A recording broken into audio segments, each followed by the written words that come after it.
What's going on, people? We are Tottenham TV, back here for another Tottenham update and a few more bits and pieces to get through today. And the first person we're going to be talking about is Wilfried Singo of Torino. Obviously, we've spoken about him quite a bit over the past couple of weeks. The latest update is from Calcio Mercato, and they're saying that Tottenham, Everton and West Ham all interested in signing Torino right back Wilfried Singo this summer, with the Serie A side open to offers.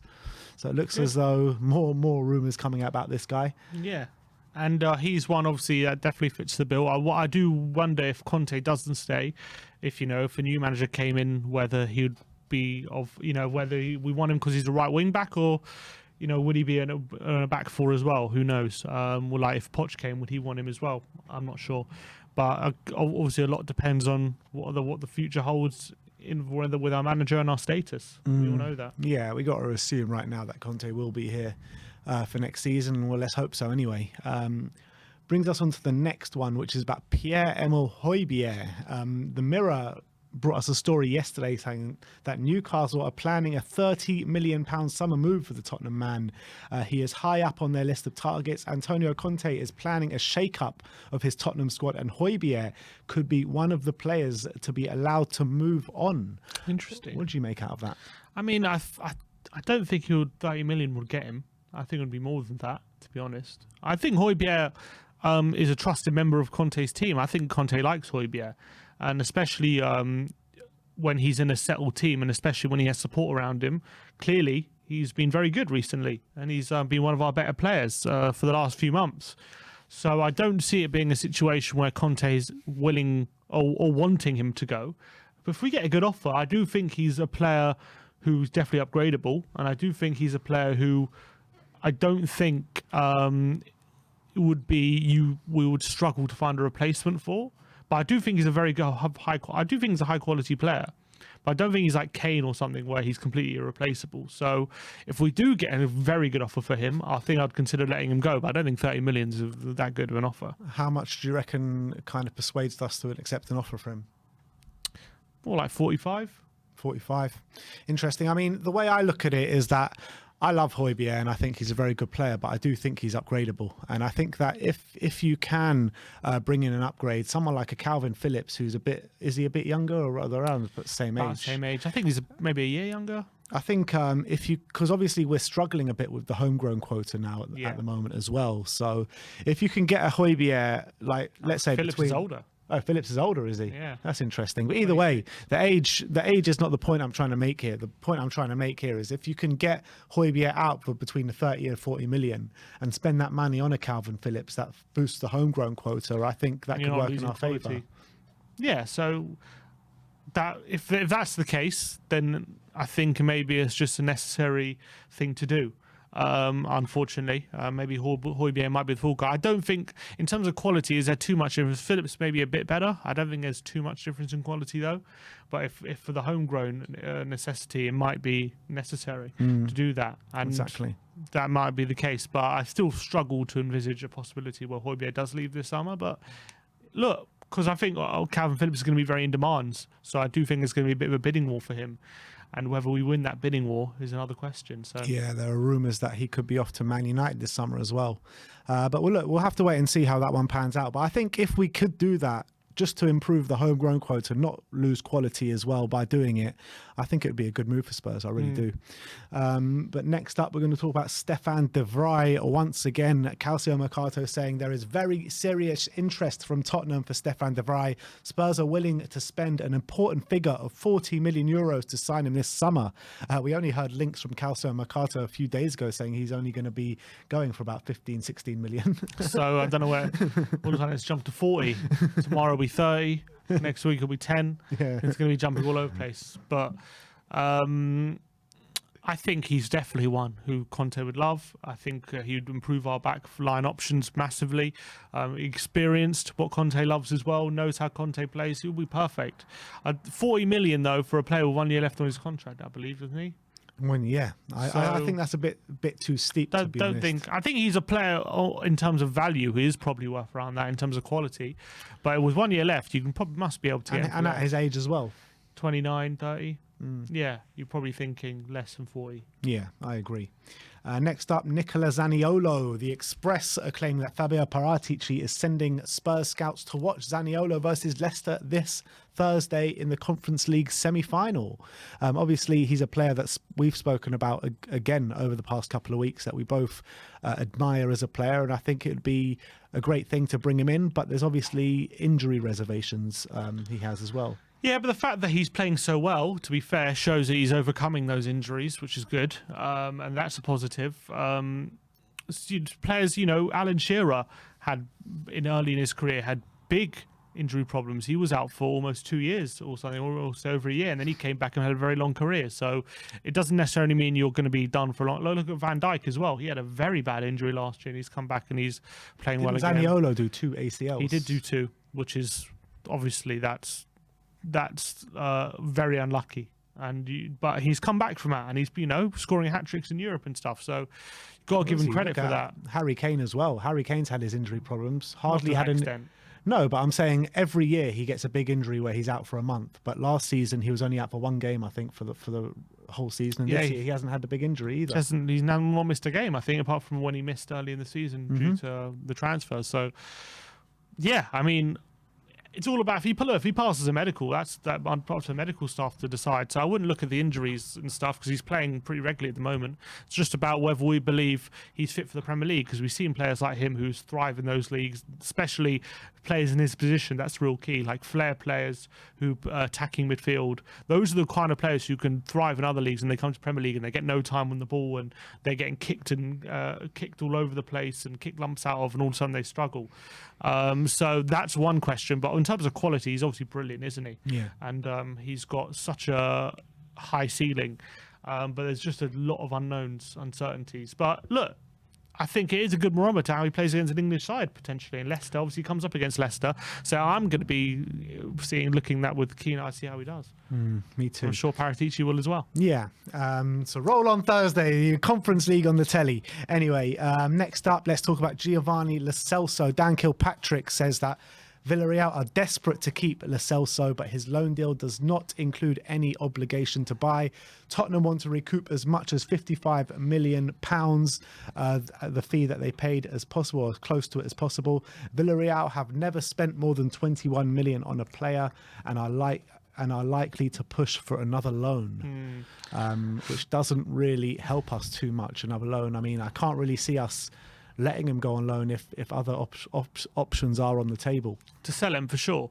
If he's only spent 21 million, then I can't see that being something that they explore in terms of what they're going to break their transfer record for him. Maybe, but maybe you're talking like 30. You're not talking 50 or 40. Well, probably what we want if we spend that much money. Well, I don't know if we did. They will get a bit of money through the door this Champions League run they're on. Well, yeah, but they've been in Champions League before, and they've never spent more than 21 million on a player. Yeah, but have they ever been this deep since they got knocked out to Arsenal in the semi-final all those years ago? No, but they've been in knockouts, So, and they've won the Europa League last year. I mean, that gets a decent amount of money. So I can't see them spending that much on Lo Celso. It depends how badly they want him, I guess. But they're going to double their transfer record? That seems unlikely to me. Well, didn't we do that when we brought in Ndombele after losing in the final of the Champions League? No, that wasn't double, was it? Well, Ndombele was 65. The one after that was Lamela, wasn't it? At 30.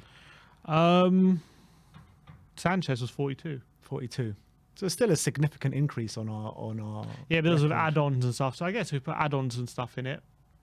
That's one. And you're thinking about Villarreal to win Europa League and get to the following year to get to the semi-final. That's a lot of money coming through the door. So I can see them breaking it, but can I see them spending 55? No. I can see them spending maybe 35, 40 around that mark. That might be enough. Yeah, maybe I think it would some be. add-ons. Maybe. Especially if they rate him that highly. And if he's contributing to the team as much as he is. And he has. Definitely in the last couple legs against Bayern, he was brilliant. So maybe, hopefully, they stump up the cash. But I'm just saying 21 million is very low for a transfer record. So clearly they're very prudent. I'm sure Don Paratici can give them a few ways of how to structure a few different ways of the deal. Yeah, easy. Give us Pau Torres. There you go. All right, let's move on. Let's talk about Ollie Skipp. We got the news yesterday that he is injured for the rest of the season. I mean, we brought you the news not long ago, confirmed by our source, but the official website now says we can confirm that Oliver Skipp has undergone surgery in America this morning and will be out for the remainder of the season. Wishing you all the best with your recovery, Skippy. Yeah, massive shame. And obviously Conte is probably really frustrated by this, because obviously we saw he was asked a few weeks ago, wasn't he? You know, is Skipp is it just time for Skipp to rest till the end of the season, or do you want him back? He was like, it's not possible. We need him back. We have to have him. Unfortunately, that hasn't happened. The pain hasn't gone away. He needs another surgery, which is a big blow for him. He said today as well, or yesterday, that he feels he's got more levels to give, and he can't wait to be back next season to show everyone what he can do. The fact that he's been playing with this problem since September shows how, you know, there probably is. He probably has so much more to give than he's been showing. It's such a shame that's happened. It obviously leaves us short. He was our best player with an injury. Yeah, and it's a massive shame that his season's ended in January, essentially, hasn't it? So it's so frustrating because like we were watching him at Norwich being like, oh, we need this guy in our team. We need this guy in our team. We had to wait all the way to the next season to get him into our team, and then suddenly in January that's it for the rest of the season. Yeah, it's a big blow. But hopefully I think it's probably the right thing to do. If it's not right, no point rushing it or whatever. Make it even worse. Exactly. Just get it right. Make sure he's absolutely perfect for next season, and then he's back to his best, and that's the right thing to do. And I'm sure he will be. And can't wait to have him back next season. But look, let's just pray to God that Bentancur and Hojbjerg stay fit for the rest of the season. Yeah, exactly. Next up, we got some quotes from Bryan Gil, and he says, Tottenham said they'd like to see me get games under my belt. Things have gone pretty well since I arrived, and I'm very happy. It was a great decision to come here. I wanted to get games, and I thought I'd get the chance here. Obviously, he was part of the Copa del Rey final on the weekend. Didn't start the game, but did come on, and Valencia eventually lost on penalties in the cup final. So nothing Spursy about that. Yeah, of course not. I'm just glad that he's saying that I think that Tottenham are still looking at a view of bringing him back eventually, as opposed to selling him on. That's what I gather from that, in terms of Tottenham want me to go and get games. And so I'm very happy to be there. And he has been getting games, although recently not been starting as much as he was earlier. I do envisage another loan deal next season. I don't think he comes back into the first team from what I can see. But I do think that if he can come back a much more mature player and ready to start making a difference in the Premier League, then we're all better for it, because I think he's got such good quality, and I think he's got a player with a good ceiling, and he could be one in a year or two that comes back and surprises us all. But right now, I think it's just good for him to develop himself, and that's the first thing. So I think we still signed him very early stages, you know, off the back of one season in Eibar where he was on loan, and he did well, but you know, he's still got a lot of growing to do, Gil, and maybe we underestimated how much. Yeah, and we heard from our source that Conte was quite angry about the deals that were being done in the summer when he wasn't there. You know, letting Sissoko go, the deal that Lamela for Bryan Gil. I mean, these guys Conte really could have used, couldn't he? Probably. He likes experienced players, doesn't he? Aurier as well, probably. I think Aurier could have fit into the right wing back system as much as the players we have there now. So he's probably annoyed. I think we needed it for the refresh, but Conte maybe could have done with the experience as opposed to the young players, because he's not one to nurture all these young players. And you know, and he's good. He can bring players on, but he needs a bedrock of experience on top of it, as opposed to relying on the young players. Thinking about it now, that Lamela deal actually was terrible in terms of, it might be good for the future, but for the here and now was absolutely terrible, because you get rid of Lamela, and we're paying money for Bryan Gil, who we sent straight back out on loan pretty much. Yeah, it wasn't a good deal in hindsight. We got done on that one.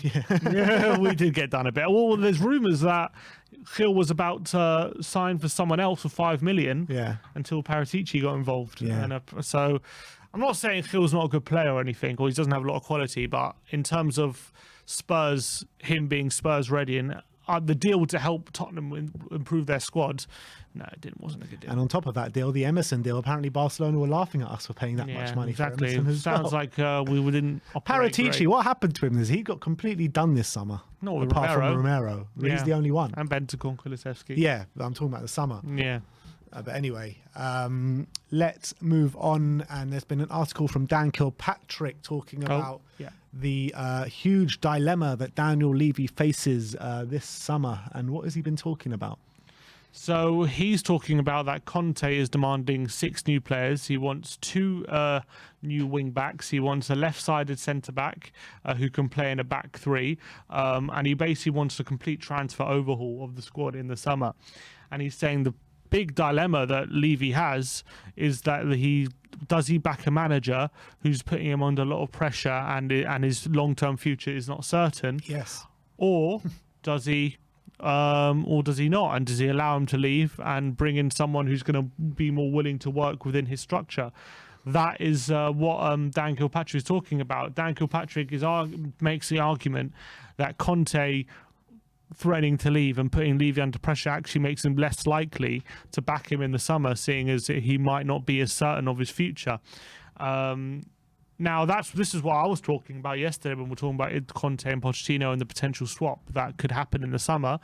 And that is what I was worried about Levy being in Levy's thoughts. And Dan Kilpatrick is pretty much now not confirming, but he's insinuating that could be what Levy is thinking. You know, do I bow to what Conte wants and think and potentially spend a lot of money and it could all blow up in my face and fail, or do I do what's less risky and bring back Pochettino, who the fans still appreciate, maybe spend less money and be under less pressure from the manager to win now?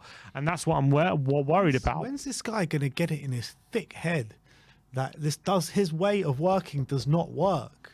It does not work. 21 years or 20 years and 1 trophy in the cabinet. Yes, we solidified 4th for a number of years, but even that we haven't done in the last couple of years. I mean, when's he going to realise that his way of working is not the way to go? And we've got an elite manager at the club. And if we follow his way, we will get results. Mm-hmm. We will see them. He's shown that at different clubs. Every it's club. A fact. Every you know club. what I mean? It's a fact. It's not even like a risk. It's an absolute fact. If you go with Conte and get the players in that he wants, we will challenge. Mm-hmm. It's a fact. Otherwise, if you go with Pochettino and go back to the way that he was working before, there's no guarantee that we'll be back Champions League regulars year in, year out. We got lucky last time.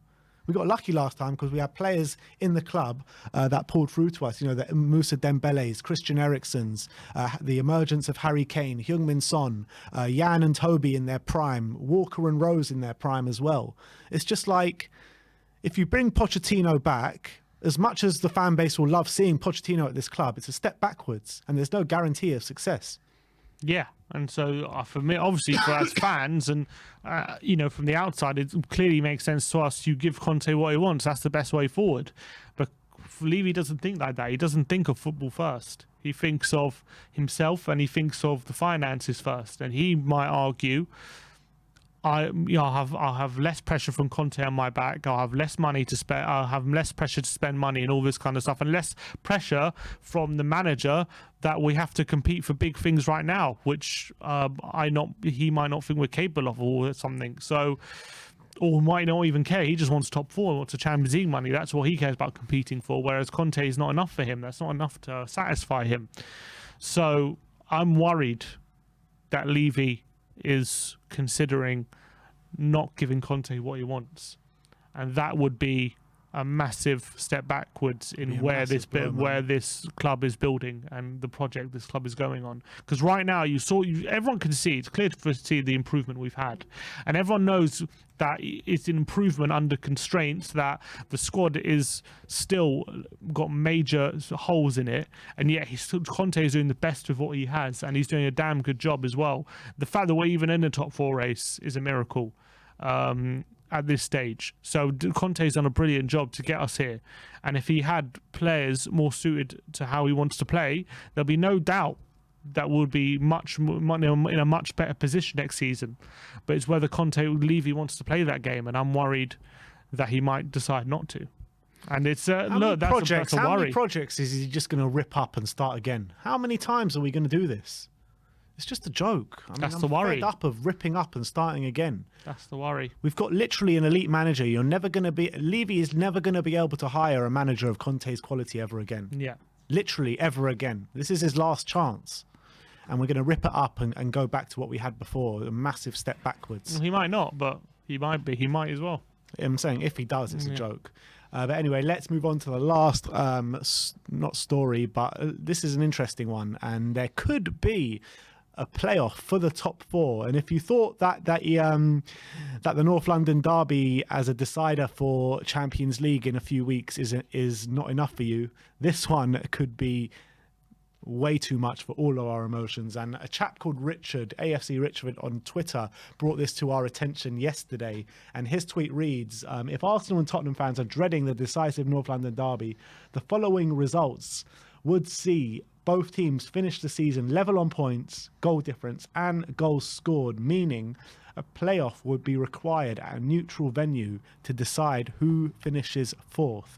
And looking through these kind of results, it's not beyond all realms of possibility. Obviously, different variations can happen to get to the actual final result.